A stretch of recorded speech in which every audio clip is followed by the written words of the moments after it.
नमस्कार, वीडियो की संख्या में देखते हैं माइंड मैप बेस्ड जो है कॉमन साइंस यानी माइंड मैप पर आधारित जो है सामान्य विज्ञान पीटी एग्जाम के लिए महत्वपूर्ण है। और ये देखें वेरी वेरी इंपॉर्टेंट है जो है उत्तर प्रदेश लोक सेवा आयोग द्वारा आयोजित आर एग्जाम 2023 यानी कहने का मतलब उत्तर प्रदेश लोक सेवा आयोग द्वारा आयोजित होने वाली समीक्षाकारी सहायक समीक्षाकारी 2000 यानी उसकी पुनर्परीक्षा 2023 के लिए अति महत्वपूर्ण अंक होगा। और ये देखें जीएस वर्ड का एक महत्वपूर्ण लेक्चर या कह सकते हैं नोट्स है, इस पर माइंड मैप पर बेस्ड है कॉमन साइंस पीटी एग्जाम के लिए। साथ ही देखें तो अन्य प्रतियोगी परीक्षाओं के लिए भी महत्वपूर्ण होगा, जिसके अंतर्गत देखें तो यूपीएससी यानी यूनियन पब्लिक सर्विस कमीशन के एग्जाम्स के लिए, एसपीएससी यानी स्टेट पब्लिक सर्विस कमीशन के एग्जाम के लिए, जिसमें देखें महत्वपूर्ण रूप से जो है वो यूपीपीएससी जिसमें अपर पीटी एग्जाम 2025 महत्वपूर्ण रूप से शामिल है। जिसका एग्जाम पीटी एग्जाम जो है देखें तो 12 अक्टूबर 2025 को प्रस्तावित है। इसके अलावा आर एग्जाम 2023, इसके साथ ही MPSC, BPSC, RPSC, JPSC, UPPSC, साथ ही यूपीएससी, एसएससी के लिए भी अंक महत्वपूर्ण होगा। तो चलिए देखते हैं माइंड मैप जो कि विज्ञान यानी कॉमन साइंस है। और इस लेक्चर में जो हम देखेंगे वो रसायन विज्ञान या केमिस्ट्री के अंक को देखेंगे। पूर्व के लेक्चर पे इस पर आधारित जो है फिजिक्स का जो है माइंड मैप बनाया जा चुका है, उसकी जो महत्वपूर्ण टॉपिक मापन या मेजरमेंट थे और इन इंट्रोडक्शन ऑफ फिजिक्स के बारे में जानकारी दी जा चुकी है, वहाँ से आप इसको देख सकते हैं। इसमें केमिस्ट्री या रसायन विज्ञान को देखते हैं। तो इस लेक्चर में देखें तो ये सामान्य विज्ञान यानी कॉमन साइंस जो है रसायन विज्ञान या केमिस्ट्री है। तो इसको देखें यहाँ पर आपका जो है केमिस्ट्री को देखेंगे, इसमें विशेष सूची रसायन विज्ञान की जो विशेष सूची है वो अध्यायवार देखें तो सबसे पहला जो है इसमें रसायन विज्ञान एक परिचय यानी केमिस्ट्री एंड इंट्रोडक्शन के रूप में देखेंगे। इसके बाद द्रव्य की अवस्थाएं एवं वर्गीकरण यूनिट एंड डायमेंशन देखेंगे, परमाणु की संरचना एटॉमिक स्ट्रक्चर देखेंगे, तत्वों का आवर्ती वर्गीकरण पीरियोडिक क्लासिफिकेशन ऑफ एलिमेंट। इसके बाद देखें रेडियो सक्रियता रेडियो एक्टिविटी, गैसों के सामान्य गुण जनरल प्रॉपर्टीज ऑफ गैस है, अम्ल भस्म यानी क्षारक एवं लवण यानी एसिड बेस एंड साल्ट रहेंगे।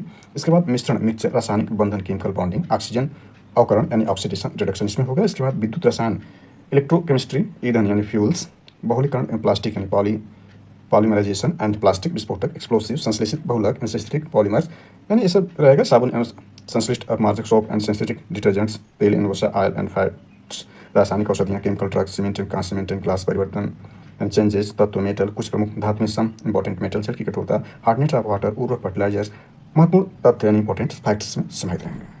चलिए इसमें देखते हैं रसायन विज्ञान एक परिचय यानी केमिस्ट्री एंड इंट्रोडक्शन। इसमें देखेंगे तो सबसे पहले इसका परिचय देख लेते हैं, इंट्रोडक्शन क्या केमिस्ट्री का है। तो देखें विज्ञान की वह शाखा जिसके अंतर्गत पदार्थों के भौतिक रासायनिक गुणों यानी भौतिक गुणों रासायनिक गुणों संगठन संरचना तथा उसमें होने वाले भौतिक एवं रासायनिक परिवर्तन का अध्ययन होता है, रसायन विज्ञान कहलाता है। रसायन विज्ञान के अंतर्गत द्रव्य के संगठन तथा उसके अति सूक्ष्म कणों की संरचना का अध्ययन किया जाता है। इसके अतिरिक्त द्रव्य के गुणों, द्रव्यों में परस्पर संयोग के नियम, ऊष्मा आदि ऊर्जाओं का द्रव्य पर प्रभाव, यौगिकों का संश्लेषण, जटिल और मिश्रित पदार्थों से सरल और शुद्ध पदार्थ अलग करना आदि का अध्ययन भी रसायन विज्ञान के अंतर्गत होता है। लेवासिये को आधुनिक रसायन विज्ञान का पिता कहा जाता है। वेरी वेरी इंपॉर्टेंट है कि आधुनिक रसायन विज्ञान का पिता किसको कहा जाता है, तो लेवासिये को कहा जाता है। वेरी वेरी इंपॉर्टेंट है, एग्जाम पूछा जा सकता है। हमने देखा कि जो है फिजिक्स के जो पिता थे यानी भौतिक विज्ञान के पिता वो गैलीलियो को माना जाता था, और तो उस पर हमने चर्चा कर लिया, उस लेक्चर में आप देख सकते हैं। तो यहाँ पर देखें रसायन विज्ञान की शाखाएं ब्रांचेज ऑफ केमिस्ट्री में देखें तो रसायन विज्ञान एक प्रायोगिक विज्ञान है जिसके असाधारण विकास को देखते हुए इसे कई उपशाखाओं में विभक्त कर दिया गया। इसमें प्रमुख हैं, तो प्रमुख रूप से देखें तो यह अकार्बनिक रसायन यानी इनऑर्गेनिक केमिस्ट्री, इसमें कार्बनिक यौगों को छोड़कर शेष सभी तत्वों और उसके यौगों को बनाने की विधि, गुण, उपयोग, संगठनों का अध्ययन किया जाता है कार्बनिक रसायन यानी कहने का मतलब अकार्बनिक रसायन में कार्बनिक यौगों को छोड़ दिया जाएगा और शेष सभी के जो है उसमें तत्व, उनके यौगों को बनाने की विधि, गुण, उपयोग, संगठनों का अध्ययन किया जाता है कार्बनिक रसायन में। अकार्बनिक रसायन में कार्बनिक रसायन देखें या अकार्बनिक का मतलब इसमें कार्बन नहीं रहेगा और कार्बनिक का मतलब इसमें कार्बन के यौगिक रहेंगे। इसमें कार्बन वो उसके यौगिकों का अध्ययन किया जाता है ऑर्गेनिक केमिस्ट्री में। इसके बाद देखें भौतिक रसायन वेतन फिजिकल केमिस्ट्री होती है, इसमें भौतिक क्रियाओं के नियमों तथा सिद्धांतों का अध्ययन किया जाता है। विश्लेषित रसायन एनालिटिकल केमिस्ट्री भी होती है, इसमें पदार्थों की पहचान तो उसकी मात्रा निर्धारित करने का अध्ययन किया जाता है। इसके बाद औद्योगिक रसायन होता है, इंडस्ट्रियल केमिस्ट्री होती है, इसके अंतर्गत मनुष्य के दैनिक जीवन में उपयोग की जाने वाली वस्तुएं जैसे वार्निश, प्लास्टिक, साबुन, कपड़ा आदि बनाने की विधियों का अध्ययन किया जाता है।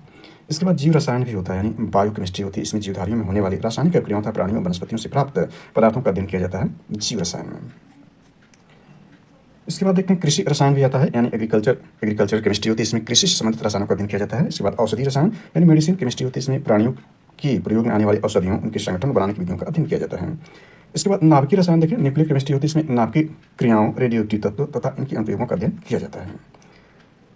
अब देखते हैं द्रव्य की अवस्थाएं एवं वर्गीकरण यानी state of matter in classification को देख लेते हैं। इसमें सबसे पहले देखें तो द्रव्य यानी मैटर को समझते हैं, द्रव्य किसे कहते हैं। ऐसी कोई भी वस्तु जो स्थान घेरती है वह जिसमें भार होता है द्रव्य कहलाता है, जैसे लकड़ी, लोहा, हवा, पानी आदि। हमारे चारों ओर जो कुछ दिखाई देता है वो सब द्रव्य के अंतर्गत आता है। द्रव्य की अवस्थाएं, स्टेट ऑफ मैटर देखते हैं। तो द्रव्य की वाह्य संरचना गुणों के आधार पर इसे 3 अवस्थाओं में बांटा गया है, ठोस, द्रव एवं गैस, यानी सॉलिड, लिक्विड एंड गैस। द्रव्य की चौथी अवस्था प्लाज्मा को माना जाता है, जो अति ताप पर द्रव की अवस्था में होता है। यानी चौथी अवस्था जो इसकी प्लाज्मा है, जो अति ताप पर द्रव अवस्था में पाया जाता है, होता है। तो पहली अवस्था इसकी ठोस या सॉलिड को देखते हैं। यह द्रव की अवस्था जिसमें उसके आकार यानी द्रव्यमान तथा आयतन निश्चित होता है। यानी द्रव की अवस्था जिसमें उसका आकार यानी द्रव्यमान तथा आयतन निश्चित होता है और ठोस होता है, जैसे लोहा, कलम, नमक, पत्थर, कुर्सी, मेज आदि। अणुओं के एक दूसरे के साथ दृढ़ता से बंधे होने के कारण यह कठोर होता है और इसमें उच्च घनत्व एवं असंपीडितता होती है। यानी ठोस में जो होता है उच्च घनत्व होता है और असंपीडितता पाई जाती है, यानी दबाने पर फैलता नहीं है ठोस। दूसरी अवस्था देखें, द्रव है यानी लिक्विड है। यह द्रव की वह अवस्था जिसमें उसका आयतन निश्चित होता है, आकार अनिश्चित होता है। इसमें शेप इसका निश्चित होता है, यानी जिस पात्र में रखा जाएगा वही आकार ग्रहण कर लेगा, वो द्रव होता है, लिक्विड होता है, लेकिन आयतन इसका निश्चित होता है। जिस पात्र में रखे जाते हैं उसका आकार ग्रहण कर लेता है, जैसे दूध, पानी, तेल, शराब आदि। द्रव का घनत्व ठोस से कम और गैस से अधिक होता है। यानी घनत्व का मतलब घनापन यानी डेंसिटी। तो जो द्रव इसका घनत्व देखें ठोस से तो कम होता है, लेकिन गैस से अधिक होता है। तीसरी अवस्था देखें गैस के बारे में, तो ये गैस रहा। गैस द्रव्य की अवस्था जिसमें उसके आकार और आयतन दोनों अनिश्चित होते हैं, यानी इसका शेप और वॉल्यूम दोनों ही अनिश्चित होते हैं, जैसे हाइड्रोजन, ऑक्सीजन, हवा आदि। इसका आकार आयतन रखे हुए पात्र पर निर्भर करता है, इसका कोई पृष्ठतल नहीं होता है। ध्यान देना है कि जो द्रव अवस्था है गैस, यानी जो गैस है, द्रव की अवस्था जो गैस है, इसमें ध्यान देना इसका कोई पृष्ठतल नहीं होता है गैस का। जब द्रव्य के अणुओं में परस्पर आकर्षण बल, पृथककारी बल की अपेक्षा काफ़ी कमजोर होता है, तो द्रव्य गैस अवस्था में रहता है। इसके बाद प्लाज्मा को भी देख लें, जो चौथी अवस्था होती है। तो इसमें द्रव्य की अवस्था जिसमें उच्च ताप पर परमाणु आयनित अवस्था में रहते हैं, यह अवस्था विद्युत की सुचालक होती है। ध्यान देना कि ये जो प्लाज्मा अवस्था है द्रव की, विद्युत की सुचालक होती है। इसके बाद द्रव्य का वर्गीकरण कर लेते हैं, यानी क्लासिफिकेशन ऑफ मैटर देखते हैं। तो ये समांगी यानी होमोजीनियस मैटर होता है, यानी यह वे द्रव्य हैं जिनके प्रत्येक भाग की संगठन यानी कंपोजिशन व गुण एक समान होते हैं। यानी वे द्रव्य हैं जिनके प्रत्येक भाग के संगठन यानी कंपोजिशन व गुण समान होते हैं, जैसे पानी, सोना, लोहा, ऑक्सीजन, नाइट्रोजन आदि। समांग पदार्थ दो प्रकार के होते हैं, यानी समांगी द्रव्य है, ये दो प्रकार का हुआ आपका। पहला शुद्ध पदार्थ है, प्योर सब्सटेंस है। जिन समांग पदार्थों का संगठन निश्चित और स्थिर होता है शुद्ध पदार्थ कहलाते हैं। सभी तत्व और यौगिक शुद्ध पदार्थ हैं, यानी जो सभी तत्व हैं और यौगिक हैं शुद्ध पदार्थ हैं। विलयन, इसके बाद सॉल्यूशन, दो या दो से अधिक पदार्थों के समान मिश्रण को विलयन करते हैं, इसका कोई निश्चित संगठन नहीं होता है। इसके बाद देखेंगे विषमांगी द्रव होता है, हेट्रोजीनियस मैटर होता है। जिन द्रव्यों में भिन्न भिन्न प्रकार के दो अथवा दो से अधिक भाग होते हैं उसमें विषमांगी द्रव्य कहते हैं, जैसे रक्त, दूध, धुआं, बारूद इत्यादि देखें तो विषमांगी है। क्योंकि रक्त में देखें तो आपका जो है इसके प्रकार में जो आपका आरबीसी, डब्ल्यूबीसी, रक्त प्लाज्मा इत्यादि पाए जाते हैं, वैसे दूध में पानी, दूध इत्यादि कोलाइड्स होते हैं। धुआं में भी देखें उसी प्रकार से बारूद भी कई चीज़ों का मिश्रण होता है। और जबकि समांगी में हमने देखा, यानी समांगी जो था आपका वह तो इसके प्रत्येक भाग का संगठन व गुण समान होते हैं, जैसे पानी है, सोना है और इत्यादि हमने देख लिया था। तो विषमांगी को भी यहाँ पर हम देखे।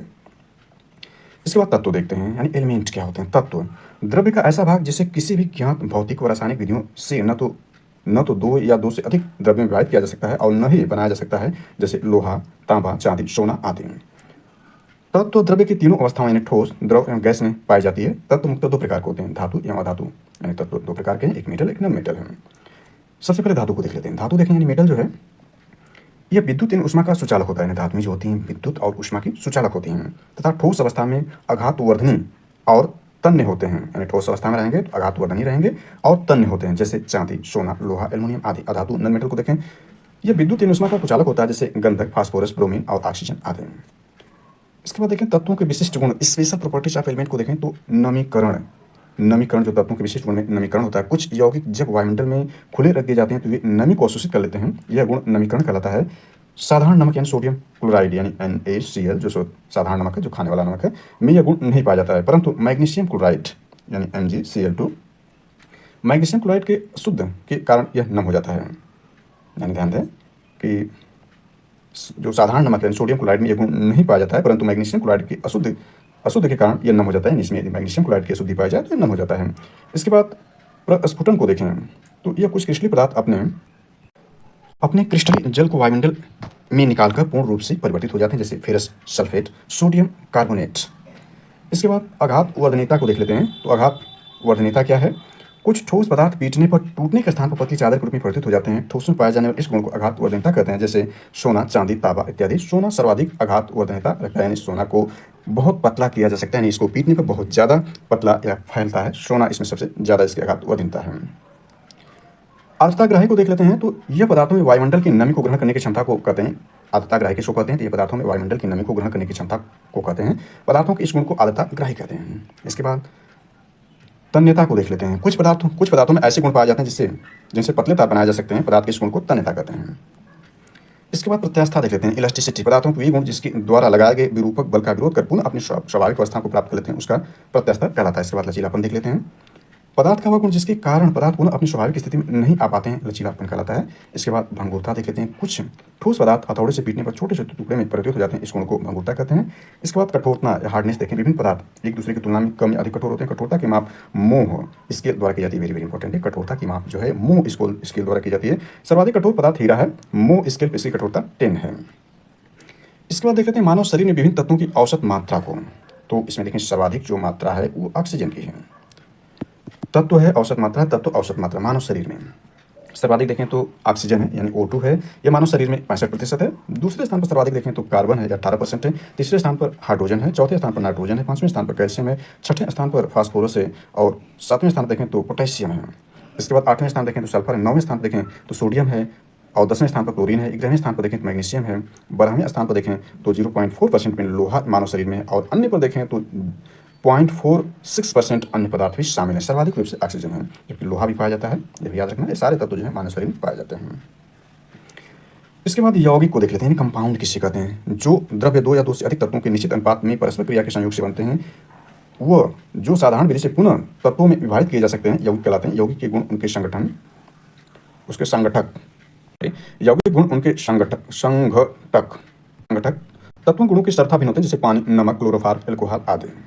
तीसरा देखें, तीसरा इसमें मिश्रण या मिक्सचर आता है। 2 या 2 से अधिक तत्वों अथवा यौगिकों को किसी भी अनिश्चित अनुपात में मिलाने से द्रव्य प्राप्त होता है, उसे मिश्रण कहते हैं। मिश्रण में उपस्थित विभिन्न घटकों के गुण बदलते नहीं, जैसे चीनी का जली विलयन, बारूद, बालू, दूध आदि। यह 2 प्रकार का होता है। समांगी मिश्रण देखें। इसके प्रत्येक भाग के गुणधर्म एक समान होते हैं, जैसे चीनी या नमक का जली विलयन, कॉपर सल्फेट का जली विलयन आदि। विषमांगी मिश्रण देखें। इसके प्रत्येक भाग के गुण व उसके संगठन भिन्न भिन्न होते हैं, जैसे बारूद आदि। इसके बाद मिश्रणों का पृथक्करण देख लेते हैं। Separation of mixture. मिश्रण में उपस्थित घटकों को विभिन्न विधियों के द्वारा अलग किया जा सकता है, जो निम्न है। पहला देखें क्रिस्टलन जो है, क्रिस्टलाइजेशन। इस विधि का प्रयोग अकार्बनिक ठोसों के पृथक्करण शुद्धिकरण के लिए किया जाता है। इसके बाद आसवन डिस्टिलाइजेशन देखें। इस विधि में मुख्यतः द्रवों के मिश्रण को पृथक किया जाता है। जब 2 द्रवों के क्वथनांकों में अंतर अधिक होता है, उनके मिश्रण को इस विधि से पृथक किया जाता है। आसवन में द्रव्य को वाष्प में बदलकर किसी दूसरे स्थान भेजा जाता है, वहां से ठंडा होकर पुनः द्रव अवस्था में परिवर्तित कर लिया जाता है। इसके बाद ऊर्ध्वपातन देख लेते हैं। वेरी वेरी इंपॉर्टेंट है ऊर्ध्वपातन।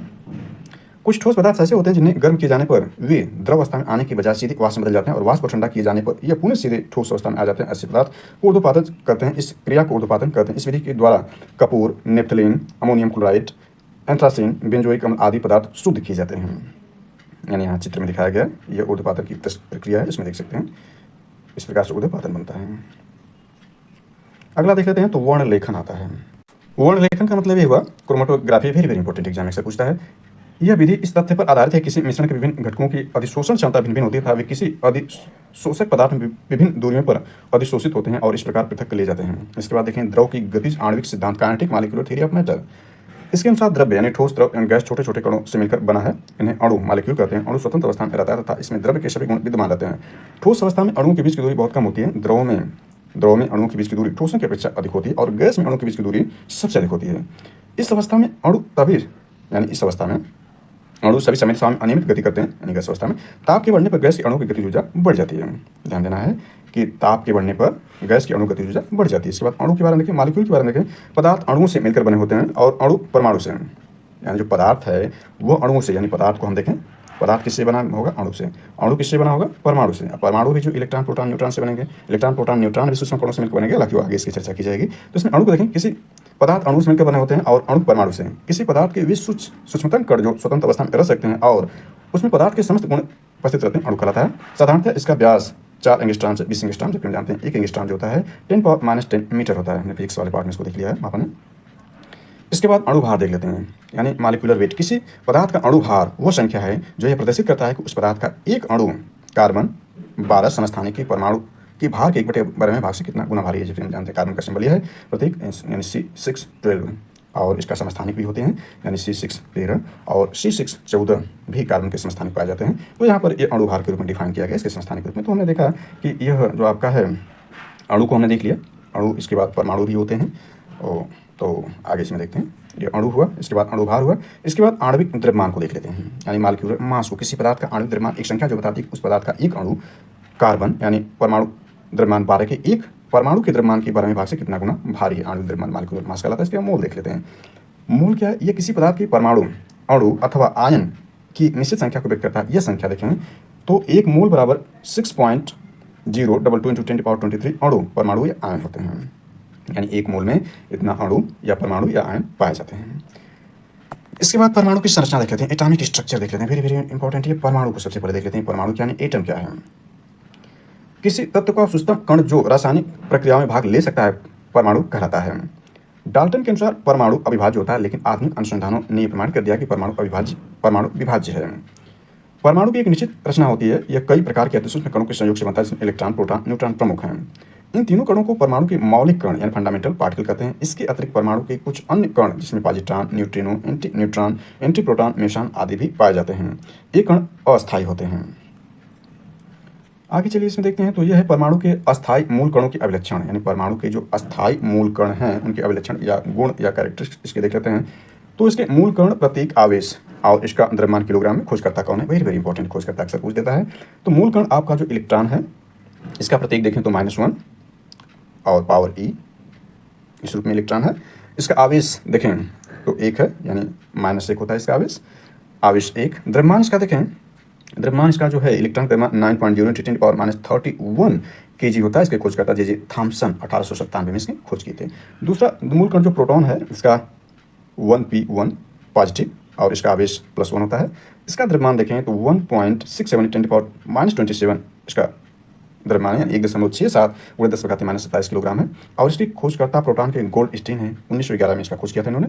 तीसरा देखें जो मूल कण है न्यूट्रॉन है, इसका सिंबल कैपिटल है, इसका सिंबल हमने देखा P यानी स्मॉल p और इसका सिंबल स्मॉल e था। इसके प्रतीक देखें तो 0 and 1 है और इसका आवेश 0 होता है, न्यूट्रल होता है न्यूट्रॉन। और इसका द्रव्यमान देखें तो यह जो है प्रोटॉन के द्रव्यमान के बराबर ही होता है, यानी 1.67 × 10⁻27 kg यानी किलोग्राम में यह है। और दोनों देखें तो द्रव्यमान में सेम है। और इसके खोजकर्ता देखें तो चैडविक हैं, जो 1932 में सबसे पहले खोज इलेक्ट्रॉन की होती है। इसके बाद प्रोटॉन की, इसके बाद न्यूट्रॉन की खोजकर्ता को हम देख सकते हैं 1997, 11 और 1932 में। इस प्रकार से इसके मूल कणों की खोज होती है।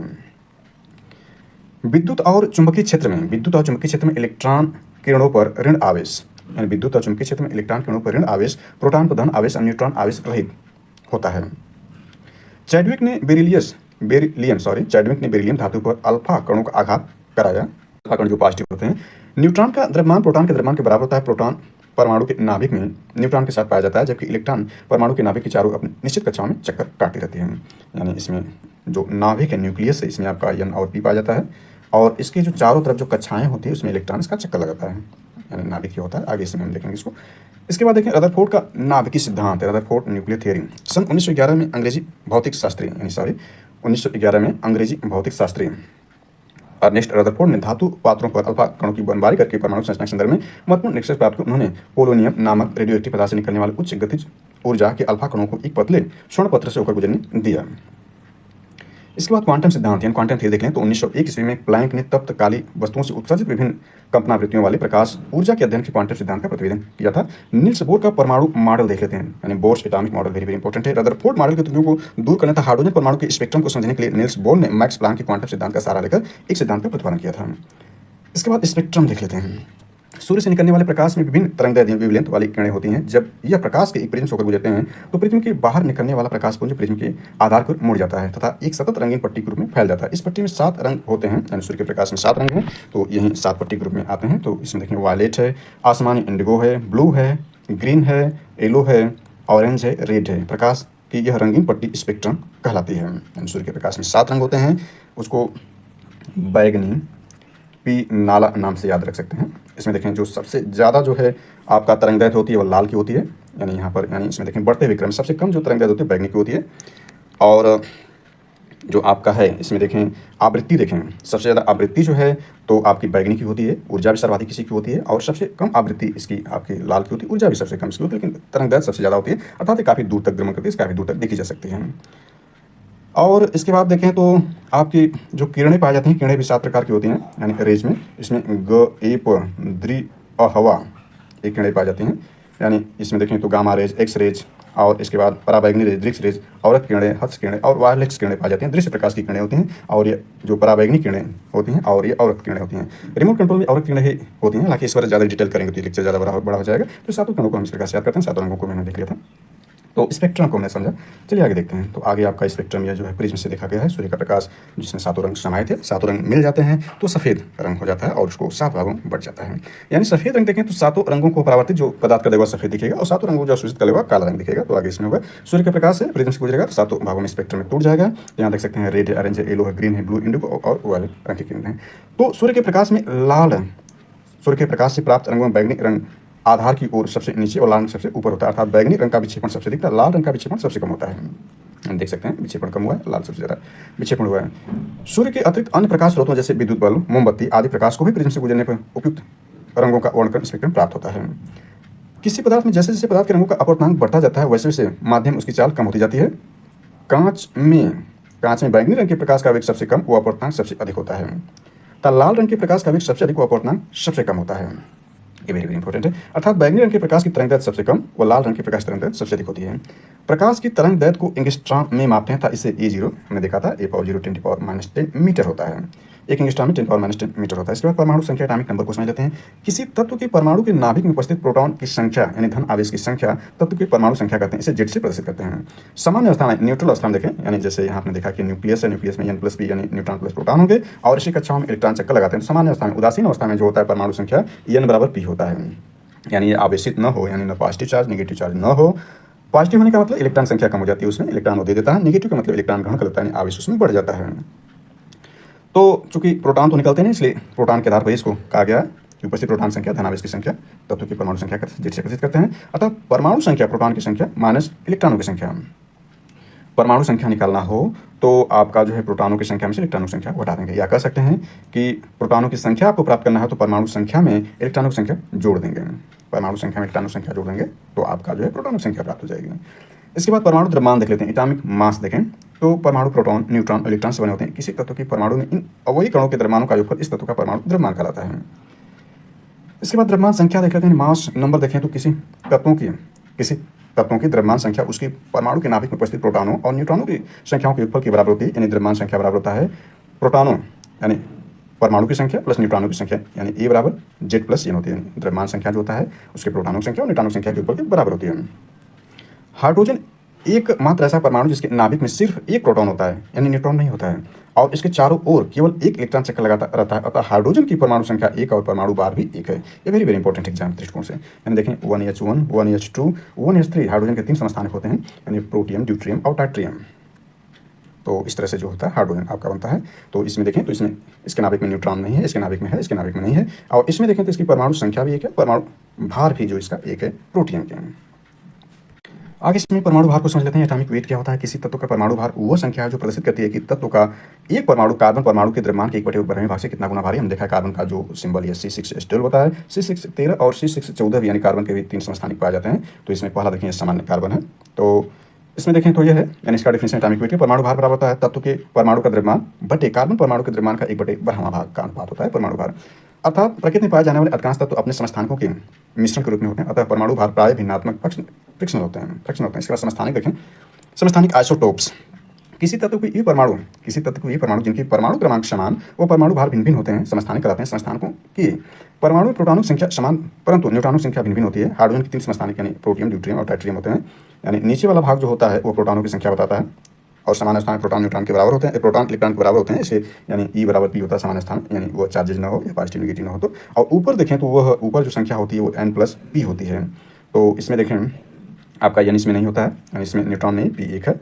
और इसमें देखें तो एक N और एक P होता है। और इसमें देखें तो आपका एक प्रोटॉन होगा और 2 N इसमें पाया जाएगा टाइट्रियम में। इस समस्थानिक है, अर्थात इसका सभी प्रोटॉनों की संख्या सेम है, न्यूट्रॉनों की संख्या अलग अलग। इसमें न्यूट्रॉन 0 है, इसमें न्यूट्रॉन 1 है, इसमें न्यूट्रॉन 2 है, जबकि प्रोटॉन सब में सेम है। इसके बाद संभारित देखें, आइसोबार्स को देख लेते हैं। तो भिन्न भिन्न तत्वों के भी परमाणु जिनके परमाणु क्रमांक भिन्न भिन्न होते हैं, यानी प्रोटॉन भिन्न भिन्न होते हैं परंतु परमाणु संख्या समान होती है, संभारित कहलाते हैं। संभारकों में प्रोटॉनों की संख्या भिन्न भिन्न होती है परंतु न्यूट्रॉनों और प्रोटॉनों की संख्याओं का योगफल समान होता है। इसके बाद सम इलेक्ट्रॉनिक भी होते हैं, आइसो इलेक्ट्रॉनिक, जिन परमाणुओं या आयनों में इलेक्ट्रॉनों की संख्या समान होती है सम इलेक्ट्रॉनिक कहलाते हैं। उदाहरण Na पॉजिटिव यानी sodium positive ion, magnesium 2 positive ion, वो एल्युमिनियम 3 पॉजिटिव आयन सम इलेक्ट्रॉनिक हैं। सोडियम का देखें 11 होता है और यह एक इलेक्ट्रॉन छोड़ दिया यानी इसमें 10 हुआ। मैग्नीशियम जो है इसका 12 होता है, परमाणु क्रमांक इसमें देखें तो इसका 12 है। 2 इलेक्ट्रॉन छोड़ने के बाद इसमें यह भी 10 हो गया। और इसके बाद देखें एल्युमिनियम जो है इसका देखें 13 होता है और 3 इलेक्ट्रॉन त्यागने के बाद यह भी 10 हो गया। इन सब में हालांकि देखें शुरुआती दौर में नॉर्मल अवस्था में इसमें 11 इलेक्ट्रॉन है, इसमें 12 इलेक्ट्रॉन है और इसमें 13 इलेक्ट्रॉन, लेकिन इसने 1 त्यागा, इसने 2 त्यागा और यह देखें 3 त्यागने के बाद सब में इलेक्ट्रॉनों की संख्या समान हो गई है। तो यह स्थिति बनी रही, यानी इलेक्ट्रॉन त्याग दिए, यानी पॉजिटिव चार्ज होने का मतलब इलेक्ट्रॉन त्यागते हैं और नेगेटिव चार्ज इलेक्ट्रॉन ग्रहण करते हैं। तो इस अवस्था में सम इलेक्ट्रॉनिक हो गए, यानी sodium positive, magnesium positive, aluminium positive, इस सम इलेक्ट्रॉनिक है। सम न्यूट्रॉनिक देखें तो जिन परमाणुओं में न्यूट्रॉनों की संख्या समान होती है सम न्यूट्रॉनिक कहलाते हैं। कार्बन 13 और कार्बन नाइट्रोजन 14, यानी इसमें देखें कार्बन जो C6H13 है, इसमें देखें आपका जो इसमें E जो है नीचे जो है आपका E और P दोनों सेम है क्योंकि चार्जेज नहीं है, ये 6 है और N निकालेंगे तो 13 में से 6 निकाल देंगे 7 हो जाएगा। यहाँ देखें तो E और P दोनों 7 है और यहाँ N निकालेंगे तो 14 में से 7 घटा देंगे 7 हो जाएगा, यानी N दोनों में सेम है। तो इस तरह से सम न्यूट्रॉनिक हिस्से में समय होता है, आइसोमेरिज्म होता है। कुछ यौगिक ऐसे हैं जिनके अणु सूत्र तो समान होते हैं परंतु सनात्मक सूत्र भिन्न भिन्न होते हैं, समायविक कहलाते हैं। यानी समायता किसे कहते हैं, जिसके अणु सूत्र समान होना चाहिए लेकिन उसके सनात्मक सूत्र भिन्न भिन्न होने चाहिए, समायविक कहलाते हैं। सनात्मक सूत्रों में भिन्नता के कारण ऐसे यौगिकों के गुण भी भिन्न भिन्न होते हैं। उदाहरण एथिल अल्कोहल और डाई मेथिल ईथर एक दूसरे के समायी हैं, यानी इसका अणु सूत्र सेम होगा लेकिन इसका सनात्मक सूत्र अलग अलग पाया जाएगा। इसके बाद अपरूपता देख लेते हैं। जब एक ही तत्व भिन्न भिन्न रूपों में पाया जाता है तो ये रूप उस तत्व की अपरूपक कहलाते हैं। इस गुण को अपरूपता कहते हैं।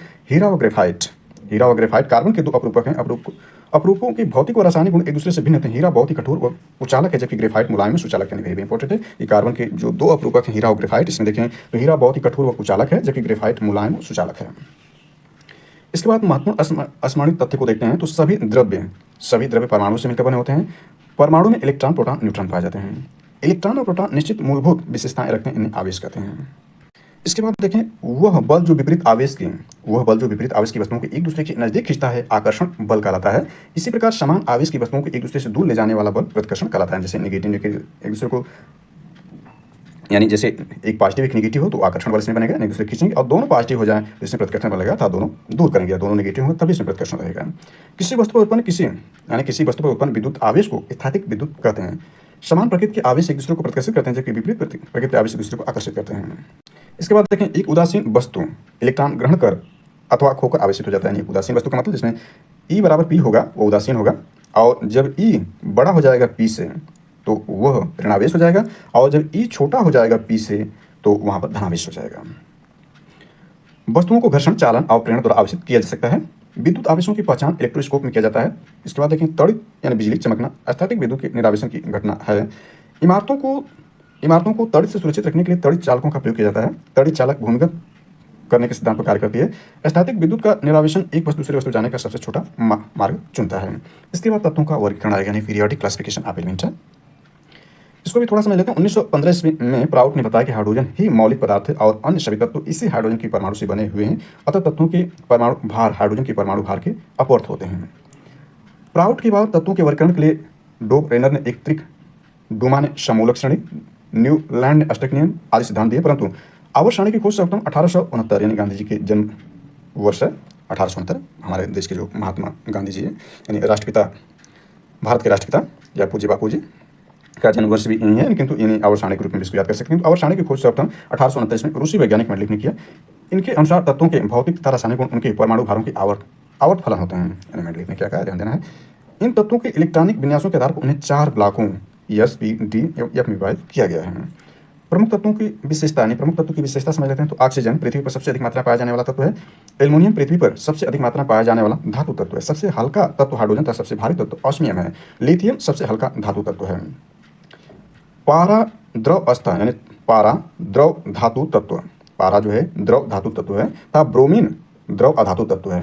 मतलब जो पारा है वह धातु है फिर भी द्रव अवस्था में है, ब्रोमीन जो है अधातु है फिर भी द्रव अवस्था में पाया जाता है। इसमें देख सकते हैं periodic table of the elements जो मेंडलीव की आवर्त सारणी है, इसमें पीरियोडिक टेबल के रूप में दिखाया गया है। सारे तत्वों को देख सकते हैं। हाइड्रोजन फर्स्ट आपका जो है यहाँ ये, और दूसरे में देख सकते हैं तीसरा, चौथा, पांचवा, और इसके बाद ये आपका जो निष्क्रिय गैस है या क्रिय गैस का यह समूह बनाया गया है। सारे तत्वों को इसमें दिखाया गया। तो इसमें आगे इसमें देख लेते हैं। तो यह देखें तो चांदी विद्युत का सबसे अच्छा सुचालक तत्व है। विद्युत का सुचालक अधातु ग्रेफाइट था। विद्युत का कुचालक धातु सीसा है। फ्लोरीन सबसे प्रबल आक्सीकारक पदार्थ था, सर्वाधिक विद्युत ऋणात्मक तत्व भी है। फ्लोरीन सर्वाधिक इलेक्ट्रॉनिक प्राप्ति वाला तत्व है। फ्लोरीन सबसे अधिक क्रियाशील अधातु तत्व था। सीजियम सबसे अधिक क्रियाशील धातु तत्व है। हीलियम सर्वाधिक आयरन विभव वाला, यानी हीलियम सर्वाधिक आयरन विभव वाला तत्व है। सीजियम न्यूनतम आयनन विभव वाला तत्व है। सोडियम मिट्टी के तेल में रखे जाने वाला तत्व है। कैल्शियम हड्डियों धातु का निर्माण करने वाला प्रमुख तत्व है। मानव शरीर में सर्वाधिक मात्रा पाया जाने वाला तत्व ऑक्सीजन है। हीलियम का परमाणु सबसे छोटा होता है, इसके आयनन विभव का मान सबसे अधिक होता है। विद्यमान तत्वों को उनके गुणों के आधार पर मुख्यतः दो भागों में विभाजित किया जा सकता है, धातु एवं अधातु। आवर्त सारणी में धातुओं को बाईं ओर तथा मध्य में रखा गया है, जबकि अधातुओं को दाईं ओर स्थान दिया गया। सिर्फ एक अधातु हाइड्रोजन को आवर्त सारणी में दाईं ओर रखा गया। सबसे अधिक धातु हैं गुण वाले तत्व आवर्त सारणी के एकदम बाईं ओर, जबकि सबसे अधिक अधातु गुण वाले तत्व आवर्त सारणी में बिल्कुल दाईं ओर अवस्थित हैं। आवर्त सारणी के किसी वर्ग में ऊपर से नीचे आने पर तत्व के धातुई गुणों में क्रमिक वृद्धि होती है, जबकि किसी आवर्त में बाएं से दाएं जाने तत्व के अधातुई गुण में क्रमशः वृद्धि होती है। धातुओं की विद्युत ऋणात्मकता भिन्न होती है तथा अधातुओं की उच्च होती है, यानी धातुओं की विद्युत ऋणात्मकता निम्न होती है जबकि धातुओं की उच्च होती है। अधिकांश धातुओं के परमाणुओं की वायतम कक्षा में 1 से 3 इलेक्ट्रॉन रहते हैं तथा अधातुओं के परमाणुओं के वायतम कक्षा में 4 या 4 से अधिक इलेक्ट्रॉन रहते हैं। धातुओं के द्रव्यमान एवं क्वथनांक कुछ होते हैं, जबकि धातुओं के द्रव्यमान क्वथनांक कम होते हैं। धातु भास्मिक ऑक्साइड बनाते हैं, जबकि अधातु अम्लीय ऑक्साइड बनाते हैं। बोरान यानी ये सिंबल सिलिकॉन, जर्मेनियम, आर्सेनिक, ट्यूलेरियम प्रमुख उपधातुएं हैं। ये विद्युत के अर्धचालक होते हैं। इनके ऑक्साइड उभयधर्मी होते हैं। इसके बाद रेडियो सक्रियता, रेडियो एक्टिविटी है। तो इसके बारे में देखें तो 1896 में फ्रांस के वैज्ञानिक हेनरी बेकरल ने सर्वप्रथम रेडियो सक्रियता का पता लगाया था। उन्होंने पाया कि यूरेनियम के निकट काले कागज में लिपटी फोटोग्राफी प्लेट काली पड़ गई। इसके बाद इसमें देखें तो यह आपका है, इससे उन्होंने निष्कर्ष निकाला कि यूरेनियम से एक्स किरणें जैसी अदृश्य किरणें निकलती हैं, जिन पर ताप एवं दाब का प्रभाव नहीं पड़ता है। इन्हीं के नाम पर प्रारंभ में इन किरणों को बैकवर्ड किरण और बाद में रेडियो एक्टिव किरणें कहा जाने लगा। 1898 में मैडम क्यूरी और स्मिडट ने बताया कि थोरियम धातु के लवण से भी इसी प्रकार किरणें निकलती। उन्होंने इस घटना का नाम रेडियो सक्रियता रखा था। इन किरणों को रेडियो एक्टिव किरणें कहा गया है। 1902 में प्रोफेसर क्यूरी और उनकी पत्नी मैडम क्यूरी ने पता लगाया कि यूरेनियम के खनिज प्लेट में यूरेनियम के अपेक्षा लगभग 4 गुना अधिक रेडियो सक्रियता उपस्थित है। इस खनिज का विश्लेषण करके इन लोगों ने 2 नए तत्व रेडियम और पोलोनियम पीओ का आविष्कार किया। रेडियम की रेडियो सक्रियता यूरेनियम की तुलना में 30 लाख गुना अधिक होती है। इसके बाद आपका यह आता है रेडियो सक्रिय किरणें आती हैं, रेडियो एक्टिव रेज देखें इसमें। तो 1902 ईस्वी में रदरफोर्ड ने रेडियो एक्टिव तत्व को शीशे के प्रकोष्ठ में रखकर निकलने वाली किरणों को विद्युत क्षेत्र से गुजरकर निकलने वाली किरणों का अध्ययन किया और पाया कि कुछ किरणें विद्युत क्षेत्र के ऋण ध्रुव की ओर और कुछ किरणें धन ध्रुव की ओर मुड़ जाती हैं, तथा अन्य किरणों पर चुंबकीय एवं विद्युत क्षेत्र का कोई प्रभाव नहीं पड़ता, इस सीधे गमन करते हुए निकल जाती हैं। रदरफोर्ड ने इन किरणों का नाम क्रमशः अल्फा, बीटा एवं गामा किरण रखा। वेरी इंपॉर्टेंट है, इन सबको देख लेते हैं तुलनात्मक अध्ययन के रूप में। तो यहाँ पर देख सकते हैं अल्फा, बीटा एवं गामा किरणों की तुलना कर लेते हैं। तो यहाँ इसके गुण है, ये अल्फा कण है, बीटा कण है और ये गामा कण है। ये गामा किरण के रूप में जानी जाती है, कण के रूप में। तो स्वरूप देखें इसका। स्वरूप अल्फा कण पर 2 इकाई धन आवेश युक्त हीलियम नाभिक यानी He2 पॉजिटिव है। बीटा देखें तो इकाई ऋण आवेश युक्त तीव्रगामी इलेक्ट्रॉन यानी इलेक्ट्रॉन के सिंबल के रूप में बीटा है, और ये विद्युत चुंबकीय किरणें हैं, इस पर कोई आवेश नहीं होता। द्रव्यमान इसका देखें तो हीलियम के नाभिक 4 इसका होता है द्रव्यमान। इसका देखें 1/1837 इसका द्रव्यमान, इसका 0 होता है। इसका वेग देखें तो 10⁴ से लेकर 2 × 10⁴ मील पर सेकंड होता है। और यह देखें तो 6 × 10⁻14 से 16 × 10⁻3 मील प्रति सेकंड ये प्रकाश के वेग से गामा किरण चलती है। अपेक्षिक वेदन क्षमता इसकी 1, इसकी अपेक्षा यह 100 गुना, और इसकी अपेक्षा यानी इसके अपेक्षा देखें 1000 गुना यह है, और बल्कि 10,000 गुना है, और इसकी अपेक्षा 100 गुना है। अपेक्षित आयन शक्ति देखें तो यह आपका इसके अपेक्षा देखें तो अल्फा की जो है 10,000 गुना है, और बीटा की जो है गामा की अपेक्षा 100 गुना है, और जो है अल्फा की देखें बीटा की अपेक्षा 100 गुना है। फोटोग्राफिक प्लेट पर देखें इसका प्रभाव। फोटोग्राफिक प्लेट पर प्रभाव इसका अत्यधिक होता है, अल्फा कणों से कम होता है बीटा का, और अल्फा कणों से बहुत कम होता है गामा कणों का। जिंक सल्फाइड प्लेट पर दीप्ति उत्पन्न करने के रूप में अत्यधिक ही होता है, अल्फा कणों से कम होता है, और बीटा कणों से बहुत कम होता है, यानी अल्फा कणों से और कम हो जाएगा। कण का उत्सर्जन देख लेते हैं। तो अल्फा कण किसी परमाणु से अल्फा कण के निकलने से परमाणु संख्या 2 इकाई और द्रव्यमान संख्या 4 इकाई घट जाती है। हीलियम का है तो 2 4 होता है, तो इससे निकलेगा तो जो इसमें परमाणु संख्या 2 कम हो जाएगा, परमाणु भाग 4 कम हो जाएगी। बीटा कण निकल जाने से परमाणु संख्या में 1 इकाई बढ़ जाता है, क्योंकि इलेक्ट्रॉन होता है निकलने पर यह जो परमाणु संख्या इकाई बढ़ जाती है, और द्रव्यमान संख्या अपरिवर्तित रहती है। इसके बाद गामा किरण के निकल जाने से परमाणु संख्या द्रव्यमान संख्या कोई परिवर्तन नहीं, क्योंकि न्यूट्रल होता है। इसके बाद कृत्रिम रेडियो सक्रियता इत्यादि सब जानकारी जो होगा नेक्स्ट लेक्चर में दिया जाएगा। Thanks for watching this.